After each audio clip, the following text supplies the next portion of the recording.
Welcome to the Pathfinder 360 coaching tutorial. Pathfinder helps staff members understand how they see themselves, how others may experience them, and where they may focus their development. As a coach, your role is not to evaluate, diagnose, or prescribe. Your role is to help the client reflect, make meaning from feedback, and turn awareness into action. Pathfinder grew from the Department of the Air Force Foundational Competency Framework, which provides a common language for development across careers and occupations. It was designed for broad use by enlisted members, officers, and civilians. It makes competencies visible, gives members a way to assess themselves, and connects developmental needs with learning resources. For coaches, Pathfinder provides a shared framework without requiring expertise in the client's career field. Every participant begins with a self-assessment, and that assessment can stand alone as a developmental experience. The client can review it with a coach, select one or two areas to explore, and begin development immediately. Later, when additional feedback would be useful, the client can add raters and complete the 360. That decision does not need to happen at the beginning of the coaching relationship. When reviewing results, start with the self-assessment. The most important first comparison is not the client against someone else. It is the client compared with themselves. Look at the competencies they rated relatively higher and lower. These are patterns, not labels. A higher area is not perfect, and a lower area is not automatically a deficiency. Beginning with this self-to-self view creates space for curiosity before moving to normative information. One of the most important skills for a Pathfinder coach is to avoid becoming the assessment. You do not need to tell the client what a score means about them. Use the results to generate reflection. If a result surprises the client, return to the competency definition and explore its full range of behaviors. The goal is not to react to a number, but to connect the competency with the client's real experience. Hi, I'm Casey, your virtual DF Pathfinder coach. I'll share practical tips to help you get the most out of the self-assessment process with your client. Although Pathfinder can also be used as a 360-degree assessment, don't rush your client into that option just yet. It may be more valuable later in the coaching engagement, and we'll explore it in a separate tutorial.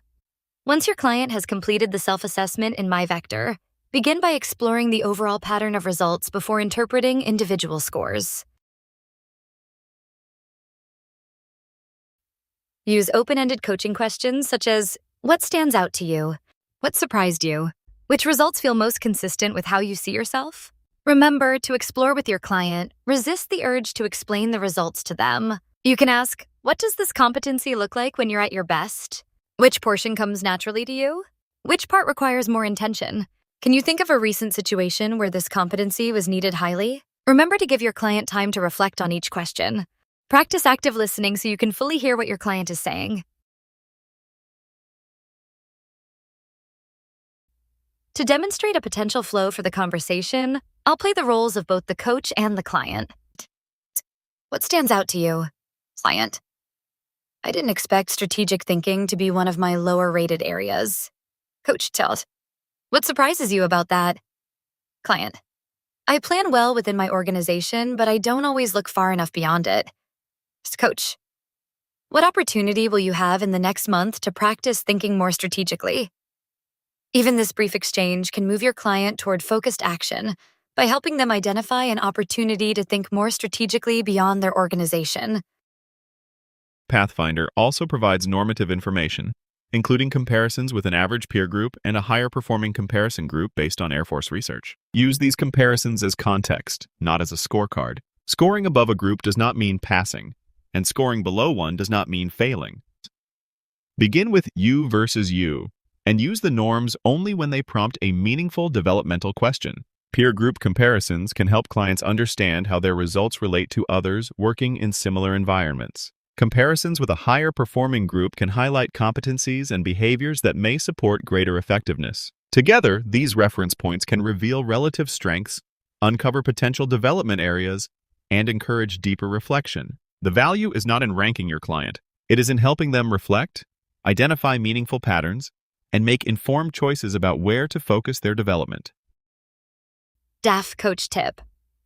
When reviewing peer group and high-performing group normative comparisons, ask your client, what, if anything, does this comparison tell you?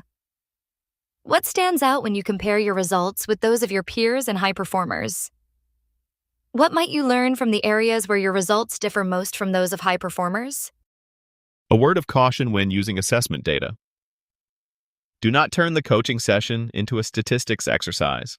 Small numerical differences are usually less important than patterns that appear consistently across the results. Encourage the client to zoom out from individual decimals and look for themes, gaps, strengths, and the larger message.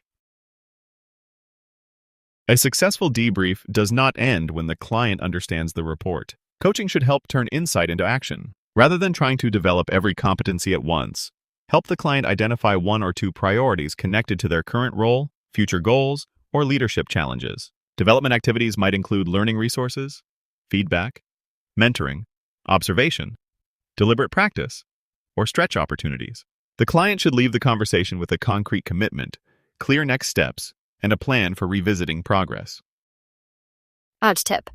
As you shift from awareness to action, help your client identify a meaningful development priority and translate it into specific, observable steps. This is where coaching empowers your client to narrow their focus, envision success, and identify key actions for improvement. You might ask, of everything we've discussed, what matters most? What would improvement look like in your day-to-day behavior? What opportunity will you have in the next 30 days to practice this? Who could support you? How will you know you're making progress? Pathfinder results belong to the individual. Your client decides whether to share the report with a coach, mentor, or anyone else supporting their development. Always treat the report as personal, developmental, and client-owned. Pathfinder is not a one-time event. After practicing new behaviors, taking on new responsibilities, or moving into a different role, your client may choose to reassess and reflect on what has changed. Keep 5 principles in mind. Lead with curiosity.